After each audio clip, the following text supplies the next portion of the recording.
आज 25 दिसंबर है। 25 दिसंबर की तारीख इस देश के बहुसंख्यक वंचित शोषित तबके के लिए बड़ी अहमियत रखती है। दुनिया जिस 25 दिसंबर को क्रिसमस का त्योहार मनाती है, एक दूसरे को बधाइयां देती है, एक हिस्सा क्रिसमस का है, उसकी मुबारकबाद। लेकिन दूसरा हिस्सा मनुस्मृति दहन दिवस का है। सोशल मीडिया पर आज का दिन मनुस्मृति दहन दिवस के रूप में मनाया जा रहा है।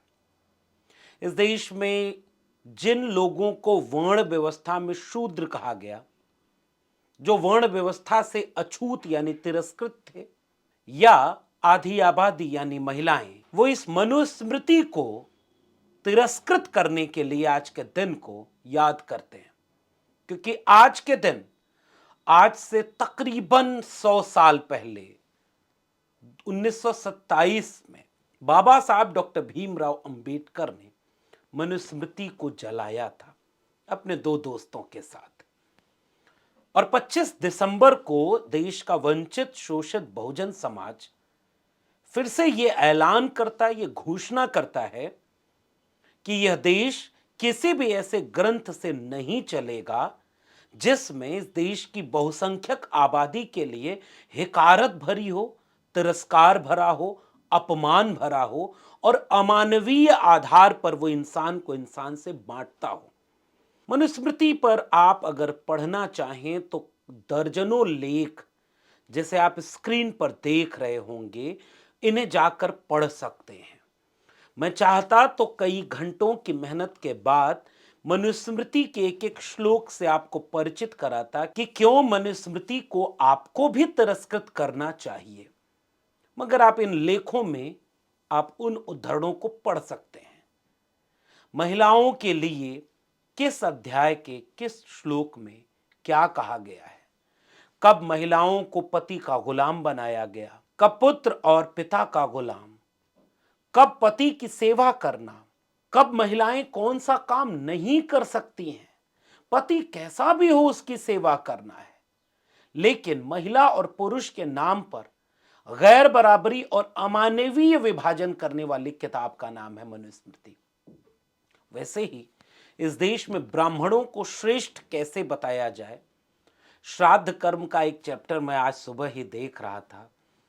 उसमें बताया गया है कि जब आप श्राद्ध करने यानी कोई मर गया हो तो खाने के लिए ब्राह्मण को बुलाएं, तो कौन सा खाना खिलाएं, कितने प्यार से खिलाएं, कितना खिलाएं, पूरा विस्तार से एक चैप्टर लिखा हुआ है। ऐसे ही ब्राह्मणों को विशेषाधिकार क्या मिला है वर्ण व्यवस्था में, और शूद्रों को अमानवीय तिरस्कार क्या मिला है।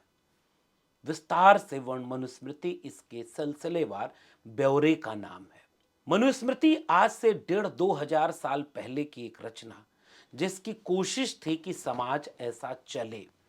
कुछ लोगों का दावा है कि समाज तो ऐसा कभी चला नहीं, लेकिन वह सच्चाई तो है कि मनुस्मृति उस मानसिकता के लोगों की हसरतों की किताब तो आज भी है।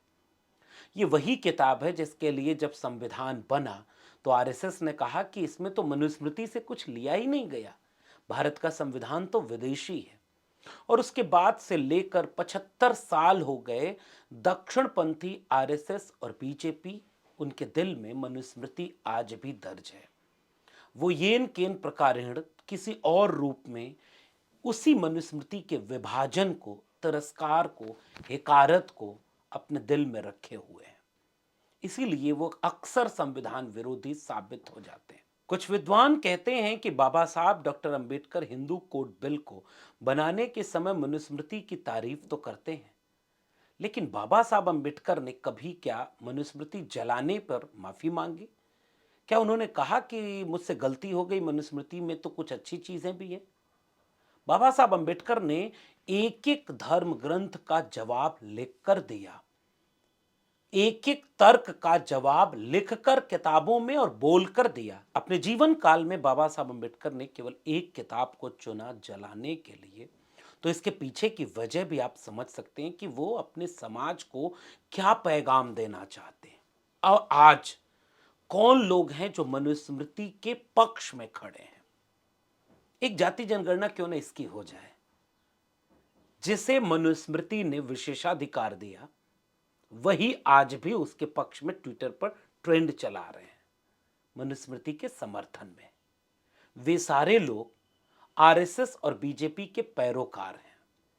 तो फिर ये एक हिंदू धर्म ग्रंथ कैसे हुआ जिसमें एससी एसटी ओबीसी विरोध कर रहा है और थोड़े से लोग उसका समर्थन कर रहे हैं? फिर कुछ दिन पहले या कुछ दिन बाद फिर यही लोग आ जाएंगे कि जातियां तो खत्म हो गई हैं, अब तो आरक्षण को खत्म कर देना चाहिए। कोई भिक्षा यात्रा निकालेगा तो कोई कहेगा कि हिंदुओं एक हो जाओ तभी बचोगे। अगर आपके दिल में मनुस्मृति है तो आप एससी एसटी ओबीसी को एक कैसे कर रहे हैं? क्योंकि वो इनको हिकारत तिरस्कार अपमान देती है। तो आप एक तरफ मनुस्मृति को भी मानेंगे और हिंदुओं को एक करने की बात करेंगे, और ये बात एससी एसटी ओबीसी समझता है। जैसे प्रेस कॉन्फ्रेंस करके मुख्यमंत्री योगी आदित्यनाथ ये बताते रहे कि हमने शौचालय बनाए, हमने राशन दिया, हमने कितना कुछ किया, ये बाबा साहब के सपनों का ही तो भारत है, हम तो बाबा साहब के मुताबिक चल रहे हैं। कौन उन्हें समझाए कि बाबा साहब के सपनों के भारत में 69,000 शिक्षक भर्ती घोटाला नहीं था। आपने उस पर धोखा दिया एससी एसटी ओबीसी को। बाबा साहब के सपनों के भारत में बांदा विश्वविद्यालय में 15 में से 11 एक ही जाति, जो आपकी जाति है, योगी होने के बाद भी जाति है आपकी, आप ही एक इंटरव्यू में बताते हैं, तो उसी के लोग सेलेक्ट हो जाते हैं। बाबा साहब अंबेडकर के सपनों के भारत में आरक्षण था एससी एसटी ओबीसी का, ईडब्ल्यूएस नहीं था। गोडसे, गोलवलकर, हेडगवार और सावरकर के सपनों के भारत में ईडब्ल्यूएस आरक्षण था। तो सच सच बताइए भाजपा के लोगों कि किसके सपनों का भारत बन रहा है? बाबा साहब अंबेडकर के सपनों के भारत में लिटरल एंट्री नहीं थी। एनएफएस के नाम पर देश में प्रोफेसर बनने से एससी एसटी ओबीसी को रोका नहीं जा रहा था। कोई वैकेंसी ऐसे नहीं आती थी जिसमें कट ऑफ ईडब्ल्यूएस के नीचे चली जाए और एससी एसटी ओबीसी के ऊपर चली जाए। ये बाबा साहब के सपनों के भारत में नहीं था। बाबा साहब के सपनों के भारत में निजीकरण करके कॉन्ट्रैक्ट, ठेके और आउटसोर्स पर नौकरियां देना नहीं था ताकि एससी एसटी ओबीसी का आरक्षण ही खत्म हो जाए। ये बाबा साहब के सपनों के भारत में नहीं था। बाबा साहब के सपनों के भारत में आर्थिक न्याय, सामाजिक न्याय और लैंगिक न्याय था। आज भारत मुट्ठी भर लोगों को अरबपति बना रहा है और 82 करोड़ लोगों को 5 किलो अनाज देने को बाबा साहब के सपनों का बता रहा है। ये मुश्किल है। आज 25 दिसंबर को इस देश में एक बड़ा फैसला इस बात का है कि इस देश भारत के संविधान से चलेगा, और जो लोग हिंदू को एक करने निकल रहे हैं, आज का दिन उनकी पोल खोलने का दिन है। वो मनुस्मृति को दिल में रख रहे हैं। ये जितने भी लोग मनुस्मृति के समर्थन में ट्वीट किए, आप सबका सरनेम देखिए, सबकी जाति जनगणना करा लीजिए और फिर देखिएगा कि वो पॉलिटिकली किसको सपोर्ट करते हैं। फिर समझ में आ जाएगा कि हिंदू को एक करने के नाम पर किसको एक किया जा रहा है और विचारधारा में वो किसके पक्ष में खड़े हैं। 25 दिसंबर का दिन एक और शख्स को याद करने का दिन है जिनकी जन्मदिन का 100वां वर्ष है आज। पूर्व प्रधानमंत्री अटल बिहारी वाजपेयी। आज देश के प्रधानमंत्री नरेंद्र मोदी जी का लेख देश के कई अखबारों में अटल जी को याद करते हुए छपा है।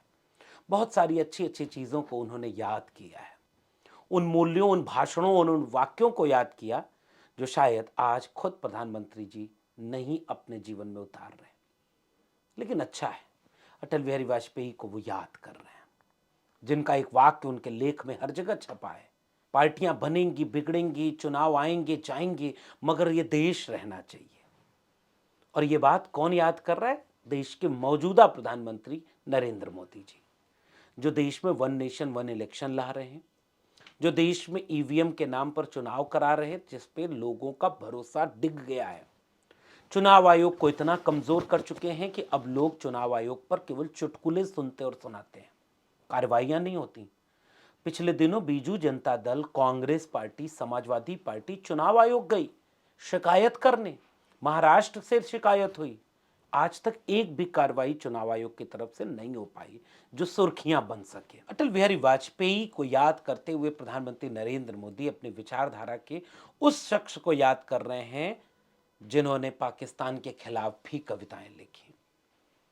वो जब सेकुलर डेमोक्रेटिक होते हैं तो कुछ और अटल बिहारी होते हैं जिसकी तारीफ हर लोग करने लगते हैं कि जाति धर्म से पार्टी से ऊपर उठ करके बहुत सारे लोग अटल बिहारी वाजपेयी को अच्छा कहने लगते हैं कि एक अच्छे व्यक्ति हैं अटल बिहारी वाजपेयी, लेकिन गलत पार्टी में हैं। लेकिन जब मैं देखता हूं कि वो अयोध्या में कार सेवा के वक्त वहां एक भाषण देते हैं कि वहां तो नुकीले पत्थर हैं, जमीन तो समतल करनी पड़ेगी, मुझे फिर अटल बिहारी वाजपेयी कुछ और नजर आते हैं। पाकिस्तान पर उत्तेजक कविता लिखने वाले अटल बिहारी कोई और नजर आते हैं। 2001 में जब अटल बिहारी वाजपेयी प्रधानमंत्री थे तो संविधान के ऊपर एक कमेटी बिठा दिए थे और उस कमेटी का काम था कि ये संविधान को बदलना या संशोधित करने के लिए वो अपनी रिपोर्ट देगी। वो तो भला हो तत्कालीन राष्ट्रपति के.आर. नारायणन का कि उस कमेटी की रिपोर्ट को उन्होंने नजरअंदाज कर दिया। तब मुझे अटल बिहारी वाजपेयी कुछ और नजर आते हैं। लेकिन हाँ, कई बार जब मौजूदा वक्त को कोई देखता है तो लगता है कि कम से कम इनसे बढ़िया तो अटल बिहारी वाजपेयी थे। भ्रष्टाचार पर बोलते हुए वो कहते हैं कि मैं खरीद कर कोई सरकार बनानी पड़े तो ऐसी सरकार को चिमटे से भी मैं छूना पसंद नहीं करूंगा। आज इलेक्टोरल बॉन्ड के बाद जो सरकार बनी है, ईडी सीबीआई से लेकर चुनाव आयोग और मीडिया की जो भूमिका है वो किसी से छपी नहीं है, चिमटा कहीं गायब हो गया है। तो आज 25 दिसंबर के दिन इन सब को याद करते हुए मौजूदा वक्त के सवालों से रूबरू होने का वक्त है कि वो चेहरे जो दिखाए कुछ और जाते हैं और भीतर से कुछ और होते हैं, अगर आप किताबों को पढ़ेंगे, अपने हाथ में कलम रखेंगे, आंखें खुली रखेंगे, सोचेंगे, समझेंगे, तो परत दर परत प्याज की तरह चीजें उखड़ती चली जाएंगी, खुलती चली जाएंगी। मगर देखना हो, शौक दीदार अगर है तो नजर पैदा कर, और अगर आप देखना ही नहीं चाहते तो फिर वो देख के खुश रहें जो आपको दिखाया जा रहा है।